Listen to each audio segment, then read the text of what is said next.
Le 8e Festival géopolitique de Grenoble s'est tenu du 16 au 19 mars dernier.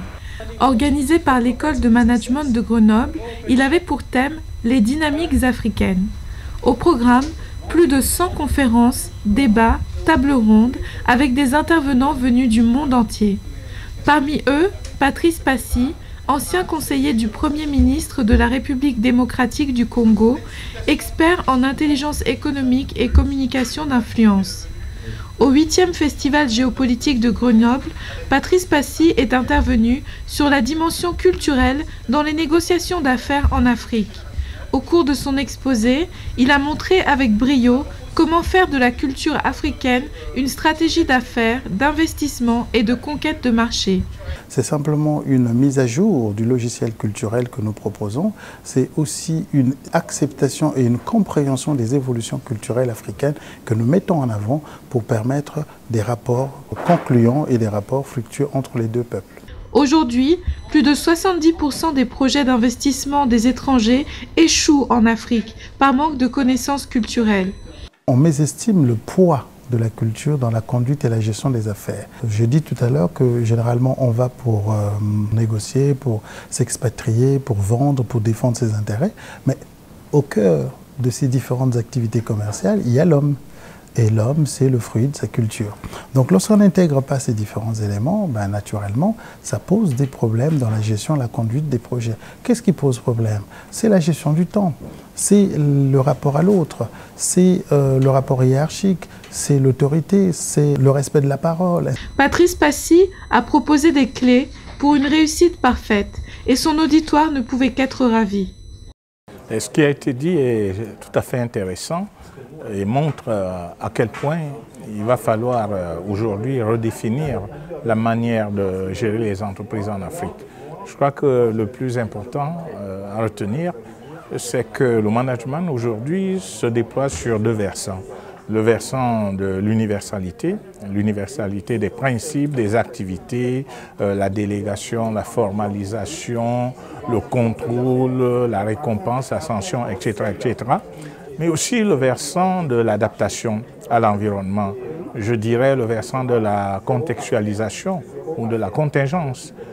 Et ce qui est important aujourd'hui en contexte africain, c'est justement de pouvoir réussir une mise en œuvre optimale des lois ou des principes universels de management en tenant compte des facteurs contingents de l'environnement africain. Et ces facteurs contingents, c'est ce qui a été développé au cours de la conférence, le rôle de l'importance de la communauté, l'importance de la famille, l'importance des réseaux sociaux, des réseaux familiaux, l'importance de l'âge, de l'ancienneté et puis aussi tout le débat autour du paternalisme comme un style de management. Moi je suis déjà allée au Bénin pour une mission humanitaire et j'ai remarqué effectivement qu'on n'avait pas la même vision des choses, nous les Français et les Africains. Par exemple, rien qu'au niveau de la notion du temps, là-bas les Africains prennent plus leur temps, c'est pas grave s'ils sont en retard, ils préfèrent faire les choses lentement mais bien. Alors que les Français ont tendance à vouloir faire les choses un peu plus rapidement, quitte à froisser un peu les Africains. Et je pense que du coup, ça peut être source de problèmes et ça ralentit un peu l'exécution du projet. Je pense que les projets en Afrique sont très très importants pour l'avenir. L'Afrique ou les Afriques est un continent plein d'avenir. Et il est clair qu'un pays comme la France, en fait, doit investir du temps et de l'énergie. L'Afrique est notre voisin. On a déjà une histoire commune depuis des décennies et je pense que nos nouvelles générations doivent aussi avoir un regard vers cette Afrique qui est pleine de soleil et qui est là souvent montrée sous un aspect négatif. Il faut noter que Patrice Passy a été consulté par les chambres de commerce, les ministères, les grandes écoles, les instituts de management ainsi que les grands groupes en France, en Belgique, en Chine et partout en Afrique. Objectif, renforcer les capacités intellectuelles et culturelles de ces personnes qui travaillent à changer la vie des gens au quotidien. À ce festival, il a apporté une valeur ajoutée à son auditoire.